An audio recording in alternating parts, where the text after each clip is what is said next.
नमस्कार दोस्तों।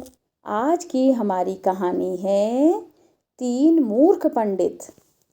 एक नगर में 4 मित्र रहते थे। उनमें से 3 बड़े शास्त्र के ज्ञानी थे, किंतु बुद्धि रहित थे। चौथा शास्त्र का ज्ञानी नहीं था, किंतु बुद्धिमान था।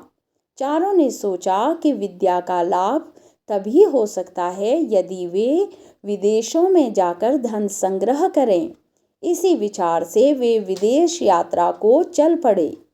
कुछ दूर जाकर उनमें से सबसे बड़े ने कहा, हम चारों विद्वानों में एक विद्या शून्य है। वह केवल शास्त्र में मूर्ख है। धनोपार्जन के लिए और धनिकों की प्रसन्नता प्राप्त करने के लिए विद्या आवश्यक है। विद्या के चमत्कार से ही हम उन्हें प्रभावित कर सकते हैं। अतः हम अपने धन का कोई भी भाग इस विद्याहीन को नहीं देंगे। वह चाहे तो घर वापस चला जाए। दूसरे ने इस बात का समर्थन किया, किंतु तीसरे ने कहा, यह बात उचित नहीं है।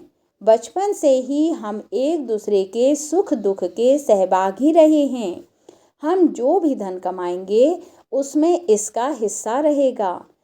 अपने पराये की गणना छोटे दिल वालों का काम है। उदार चरित व्यक्तियों के लिए सारा संसार अपना कुटुंब होता है। हमें उदारता दिखानी चाहिए। उसकी बात मानकर चारों आगे चल पड़े। थोड़ी दूर जाकर जंगल में एक शेर का मृत शरीर मिला।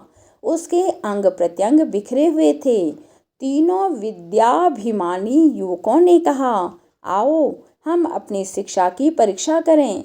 शास्त्र की ज्ञान के प्रभाव से हम इस मृत शरीर को नया जीवन डाल सकते हैं। यह कहकर तीनों उसकी हड्डियां बटोरने लगे और बिखरे हुए अंगों को मिलाने में लग गए। एक ने अस्थि संचय किया, दूसरे ने चर्म मांस रुधिर संयुक्त किया, तीसरे ने प्राणों के संचार की प्रक्रिया शुरू की। इतने में शास्त्र की ज्ञान से रहित किंतु बुद्धिमान मित्र ने उन्हें सावधान करते हुए कहा, जरा ठहरो। तुम लोग अपनी विद्या के प्रभाव से शेर को जीवित कर रहे हो।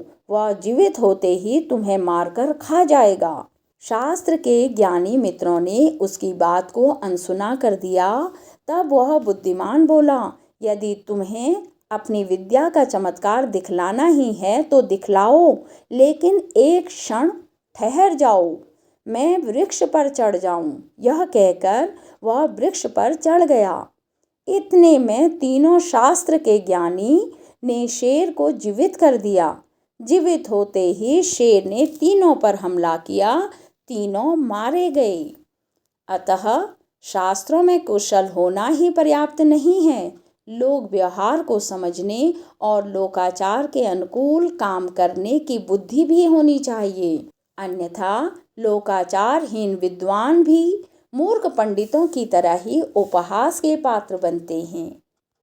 आपको यह कहानी कैसी लगी?